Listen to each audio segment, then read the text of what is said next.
Sebuah video yang merekam ekspresi girang seorang ayah saat mendapat kejutan handphone dari anak-anaknya viral di media sosial. Diketahui video yang diunggah @undercoffee.id tersebut merupakan kiriman pemilik akun Instagram @azaria_harsono. Dilansir dari tribunnews.com, pemilik akun bernama Azaria Harsono 24 tahun itu membenarkan bahwa peristiwa dalam video viral itu benar terjadi di keluarganya.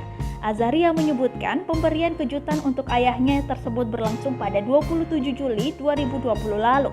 Ia menceritakan HP tersebut ia beli bersama dua kakak perempuannya pada 23 Juli 2020. Ide ini bermula saat ia dan saudara-saudaranya mengetahui HP sang ayah mulai tidak nyaman untuk digunakan.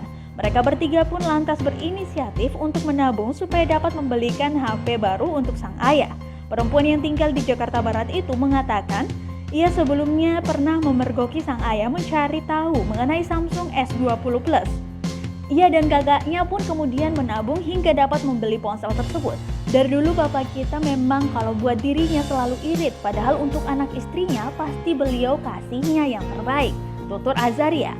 Azaria menceritakan sang ayah awalnya kaget saat menerima pemberian dari anak-anaknya. Begitu mengetahui HP baru tersebut dibelikan untuknya, Azaria mengatakan sang ayah langsung tampak senang. Ia pun memeluk satu persatu anaknya. Menurut Azaria, setiap anak tidak perlu menunggu sukses untuk dapat membahagiakan orang tuanya.